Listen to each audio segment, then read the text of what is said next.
Welcome to this brief video tutorial on Linux Air Combat Target Selection. This is version 786 from late September of 2019, and this is the definitive version of Linux Air Combat at this time. We don't expect a lot of changes. Let's take a look at the keyboard with regard to keys used for target selection. I'm going to pause the simulator for a moment. For selecting target, two keys are particularly important. N for target next and P for target previous. Every time you hit N, the next logical target is selected. Anytime you press P, the prior logical target is selected. This can also be done from your joystick. Normally, we use the hat switch.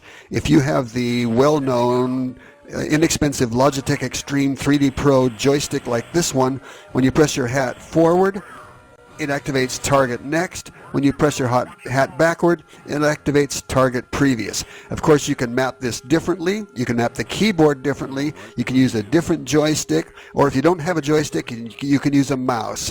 For our purposes in this discussion, we are going to assume you have the standard keyboard and standard joystick. I'm returning to the sim now. I estimate the enemy headquarters air. For this situation, I'm just sitting down on the runway. I'm in a Lockheed P-38L Lightning, and I have an entire squadron of blue team players on the runway with me. I'm going to activate my radar by pressing R, and the players are all named. Take a look at the mumble panel on the right. You can see that in Mission 1, we have some blue team players and some red team players. The Mission 1 players are named Adam, Lincoln, Polk, Tyler, and Washington.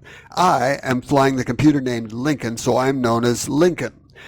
On the red team, we have players named Buchanan, Johnson, and Jonathan. I'm going to cycle through those using N for next. Pressing N now. That's selected player number 2, whose name is Adams. Take a look at the cockpit panel near the left side. It says target ID equals Adams. I'm going to just press N several times and cycle through all the players now. Listen. Red 3. Red 5. Blue 6. Red 7. Blue 8. Red 9. Blue 10.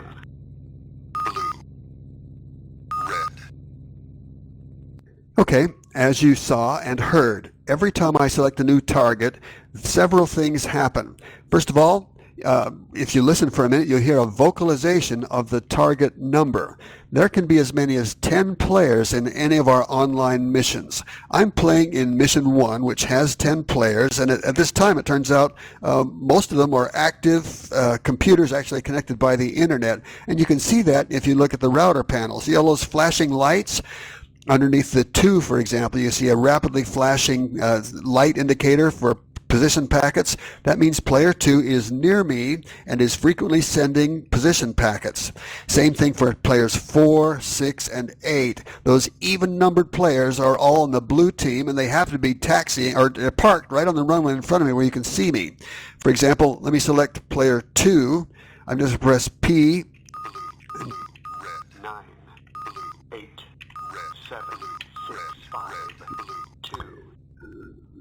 There we are. Player 2's name is Adams. He's on the runway right in front of me at my 11 o'clock. He's in a Lockheed P-38 just like I am. I'm now going to select player 3. Red 3. Player 3 is on the red team. His name is Buchanan. And if you look at target ID, sometimes we get some updates and learn that his name is Buchanan. He's about almost 50 kilometers away from me, so I don't get packets from him quite as frequently. Notice he's flying at about 1,700 feet of altitude. Other players are on the ground there on the red team. Let's cycle some more. I'm going to hit target next. Red 5. Red 5 is a player named Johnson.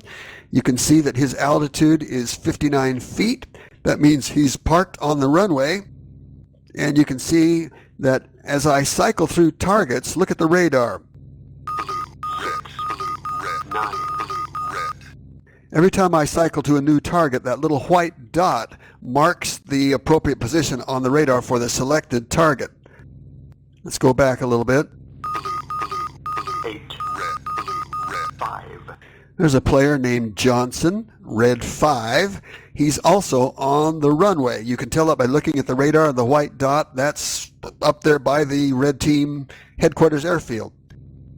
All right, that's how we do target selection. Now, a couple other things happen. As you can see, Blue, 6.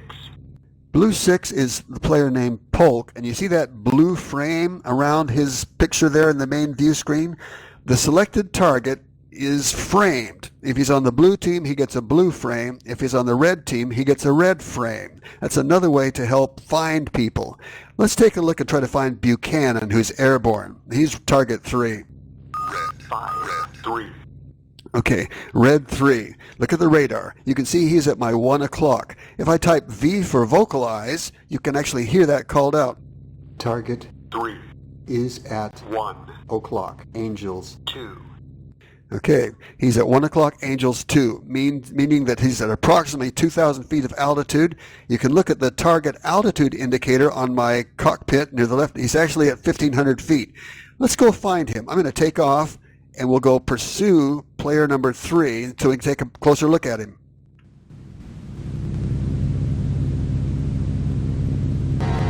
Dropping flaps, raising my nose. Dropping landing gear, retracting my flaps, and turning toward that white dot. When the dot is straight above me, or straight at the top, that means I'm headed straight for it.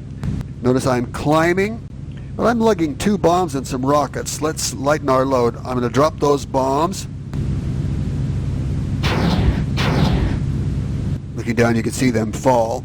Now I'm going to switch to my rockets and discharge all 10 of my rockets just to lighten my load.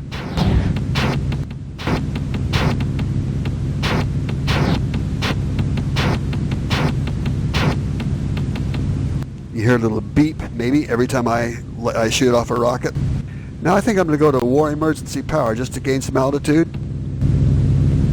and come up on player 3. Again, you can see I'm flying to keep that white dot straight at the top, and that means I'm headed for him. My altitude is now higher than the bad guy is. I'm at 1,900 feet. He is at 1,600 feet. Notice my radar range is at 50 kilometers. I'm going to zoom that in. I'm pressing home to take it to 35 kilometers. Pressing home again. 25 kilometer range. Pressing home again. My radar is now focused on a 16 kilometer area. Oh, I've blundered too close to the enemy airfield. That's not good. I'm going to get shot down if I linger here, so I'm going to jink a little bit. Notice I took 10% damage just because I stupidly wandered too close to the enemy airfield in pursuit of player 3, who happened to be over near it. So you want to watch what you're doing there, not just blunder over the enemy airfield. But if we try to get near player 3 now, without getting shot down,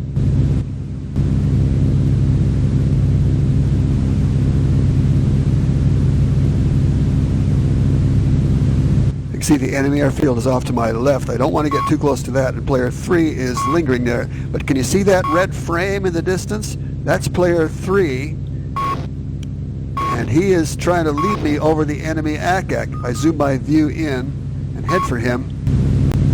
But we might get a chance to see him before we get ourselves killed.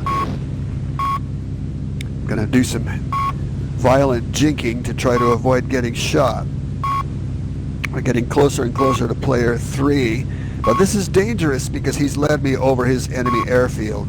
But anyway, we've covered the point. That's how you find players using target select, because they get a frame around them in your main view screen.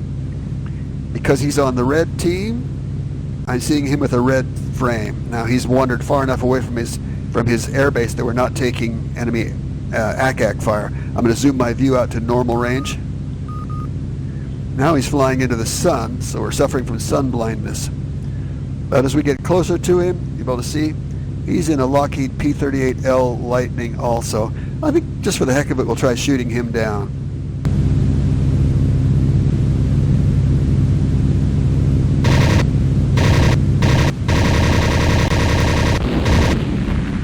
Okay, and that is how target select works and how we can find targets.